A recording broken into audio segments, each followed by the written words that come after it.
আমরা প্রতিবাদ করি। আপনারা অতীতে দেখেছেন শাহজালাল বাজারকেও নিয়ে অনেকে অনেক ব্যঙ্গ করেছিল। আমরা এই সিলেটের সাধারণ জনগণ প্রতিবাদ করেছিলাম। দুর্গাকে দুর্গা বলা হয়েছিল, আমরা প্রতিবাদ করেছিলাম। আমরা এখনো প্রতিবাদ করি। আমরা কোনো অলিশানে বেয়াদবি চাই না, আমরা ওনাদেরকে সম্মান করি।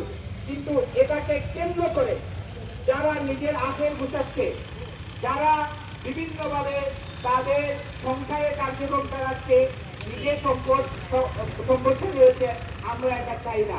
আমরা চাই মাজারের যে টাকা মানুষ নিজের বিভিন্ন কারণে নিজের মনের সান্ত্বনার জন্য দান করে, সেই টাকাটা মানুষের কল্যাণে দেব।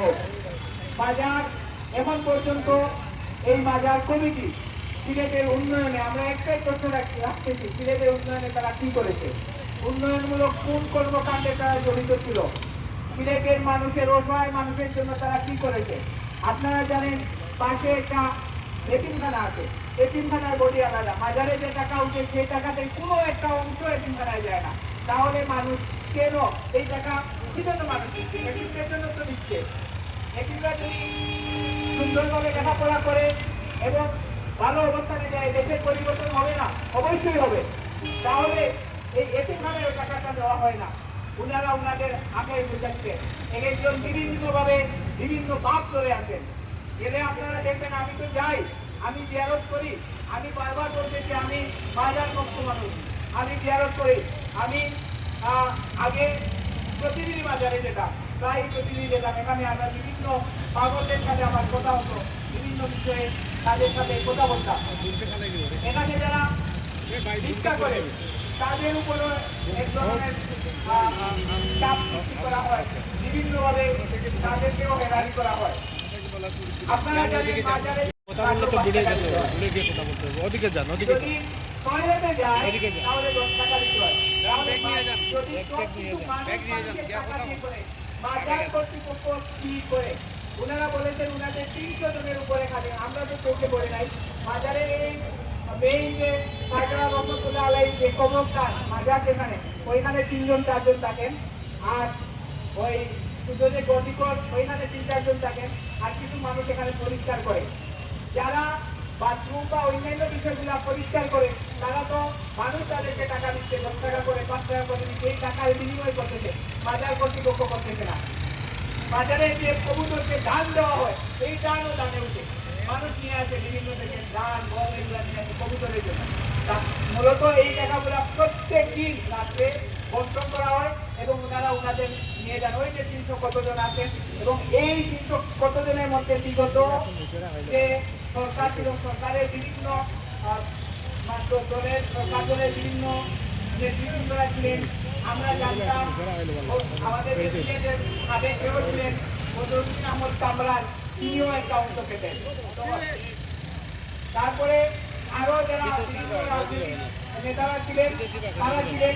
এখন যদি এই সিন্ডিকেটের মাঝে বর্তমান রাজনৈতিক দলের কেউ যুক্ত হয়ে থাকেন, আমরা তাদেরকে ধিক্কার জানাই। তাদের কোন প্রেসারে যদি এই বদলি হয়, আমরা তাদের প্রতি ঘৃণা এবং ধিক্কার জানাচ্ছি। আমরা বিশ্বাস করি আসলে ওনারা এটার সাথে জড়িত না, কারণ বিএনপি যে সরকার সেটা জনবান্ধব সরকার, এবং জনগণের যা যে প্রতিশ্রুতি তারা রক্ষা করতে সবসময় আগ্রহ থাকে এবং মানুষের যে কল্যাণে কাজ করে যাচ্ছে। সুতরাং সিলেটের মানুষের কল্যাণের জন্য আমরা ডিসি সারোয়ার আলমের পূর্ণবহাল যাচ্ছি এবং আমরা আশাবাদী অতি শীঘ্রই সেই বদলি আদেশ প্রত্যাহার হবে এবং তারেক রহমান, মাননীয় প্রধানমন্ত্রী তারেক রহমান সেটা হস্তক্ষেপ করবেন। এই মুহূর্তে আমাদের সম্মুখে বক্তব্য রাখবেন বিশিষ্ট মুরব্বী জনাব কয়েক আহমদ। সম্মানিত উপস্থিতি, আমি বৃহত্তর সেন্টার উন্নয়ন পরিষদের যুগ্ম আহ্বায়ক। আমি একজন সমাজসেবী। আমাদের মুসলমান হিসাবে আমাদের ইমানি একটি বিশ্বাসী হয়ে আমি একজন সিলেটের নাগরিক হিসাবে আমার ইমানি দায়িত্ব হিসাবে আমি এখানে এসেছি। একজন ভালো মানুষ ডিসি সারোয়ার আলম সাহেব এই সিলেটের দায়িত্ব নেওয়ার পর থেকে আপনারা সারা বাংলাদেশের মানুষ, সিলেটের মানুষ আপনারা সাক্ষী রয়েছেন এই ডিসি সাহেব সিলেটে কি করেছেন, কি করতে চাচ্ছেন। সম্মানিত সিলেটের আপামর জনতা, এখানে অনেক লোকজন রয়েছেন, এখানে অনেক নেতৃবৃন্দ রয়েছেন, এখানে সুন্দর সুন্দর বক্তব্য দিয়েছেন। আমরা লক্ষ্য করছি একটি সিলেট বিদ্বেষী গোষ্ঠী এই আমাদের সিলেটকে পিছিয়ে দেওয়ার জন্য এই ডিসি সাহেবকে এখান থেকে প্রত্যাহার করা হয়েছে। আমরা লক্ষ্য করছি এই প্রবাসী অধ্যুষিত এলাকা আমরা এভিডেন্স সূত্র আমরা এই সরকারের সিংহভাগ এভিডেন্স দিয়ে আমরা সহযোগিতা করে থাকি, কিন্তু আমরা বিভিন্নভাবে সিলেট পিছিয়ে রয়েছি। আমরা লক্ষ্য করছি যে কোনো সময় যখন দেখা যায় এখানের কোনো ডিসি সাহেব সিলেটকে উন্নয়ন করার জন্য পদক্ষেপ নিয়ে থাকেন, সেই সময়ে একটি কুচক্রী মহল এই ডিসি সাহেবের বিরুদ্ধে লেগে থাকে। আর পাশাপাশি এই সিলেটে কিছু অসৎ লোকজন রয়েছেন, অসৎ নেতৃত্ব রয়েছেন, যারা এই সিলেটকে এই যে শাহজালালের উত্তরসূরি আমরা এই শাহজালাল রহমতুল্লাহ আমরা পবিত্র স্থানে বসবাস করি, আমরা এখানে মদ গাঁজা এই অসৎ কাজে আমরা নিষেধ করে থাকি। এসব করার জন্য তারা এখানে এমন একটা নীতি আনতে চায় যে মদ গাঁজা করে সাহিত্যকারী হয়ে থাকে। এখানে সৎ মানুষের এখানে থাকার জন্য কেউ থাকে না। আমরা আজকের এই সবাই অনেকে অনেক বক্তব্য দিয়েছেন। আমি জনতার লোক হিসাবে আমার জনতা থেকে যদি কয়েক হাজার লোক নিয়ে আসতে হয় ইনশাআল্লাহ আমি নিয়ে আসবো। তারপরে এটা প্রস্তুত করতে হবে, এই সব কুচক্রী মহলদেরকে চিহ্নিত করতে হবে। আমি এক সময় যারা শাহজালাল এখানে শাহজালাল মাদার সম্বন্ধে কথা হয়েছে, আমরা এগুলো বুঝছি বিষয়টা, আমরা অনেক গন্ধ পাচ্ছি কি কারণে ঋষিকে এখানে প্রত্যাহার করা হচ্ছে। আমরা এখনো বুঝতে আছি এখানে গভীরে অনেক কিছু রয়েছে। কি এরকম কাজ করলেন উনি যেদিন গিয়ে শাহপুরার মাজারে আপনারা লক্ষ্য করছেন, আমরা অনলাইনে দেখেছি শাহপুরার মাজারে উনি একজন ভালো মানুষ হিসাবে গিয়ে এত সুন্দর বক্তব্য দিয়েছেন এবং উনি এখানে বলেছেন একটি টাকা আমাদের সরকার এখান থেকে দেবে না, আমরা শাহপুরান এবং শাহজালালের উন্নয়নে আমরা কাজ করবো।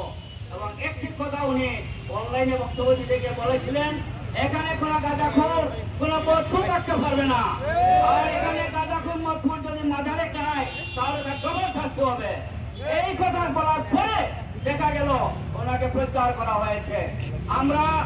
আমরা প্রশাসনকে শ্রদ্ধা করে যারা সচিবালয়ে বসে বসে এই কাজটি করেছেন, জনপ্রশাসন থেকে এই কাজটি করেছেন, কোথা থেকে কি হয়েছে আমরা অনুধাবন করতে পারছি। এই যে আপনারা সিলেটের কোটি কোটি জনগণের মনে আঘাত দিয়েছেন, আপনারা একজন ডিসিকে যদি কোনো ধরনের অন্যায় কাজে পান তাহলে বদলি করে আমার আপত্তি নাই। একজন ডিসি সাহেব ভালো কাজ করতে গিয়ে আপনারা এই সিলেটের আপনার জনগণ রয়েছে, সিলেটের সচেতন রয়েছে, সিলেটের মানুষ রয়েছে, এদেরকে নিয়ে আপনারা একটা মত করতে পারছেন। আমরা ডিসি সাহেব যদি তার কাজ করতো সরিয়ে দিতাম আমরা, কিন্তু আমরা কোটি কোটি মানুষের এলাকা দিয়েছেন। যতক্ষণ পর্যন্ত এডিসিকে নিয়ে আমি ঘোষণা করব যে আপনারা যদি আমার সাথে একমত থাকেন তাহলে এই ডিসি সরোয়ার সাহেব যতক্ষণ পর্যন্ত আমাদের এখানে পার না হবেন, আমি বলতেছি আমাদের অভিভাবক এই আরহুল চৌধুরী আমাদের মন্ত্রী, এই দুই মন্ত্রী ছিলেন করবেন না। ডিসি সরোয়ার সাহেবকে এখানে বসানোর পরে এই দুইজন মন্ত্রী এখানে ফিরে আসতে হবে। আপনাকে একমত আছেন?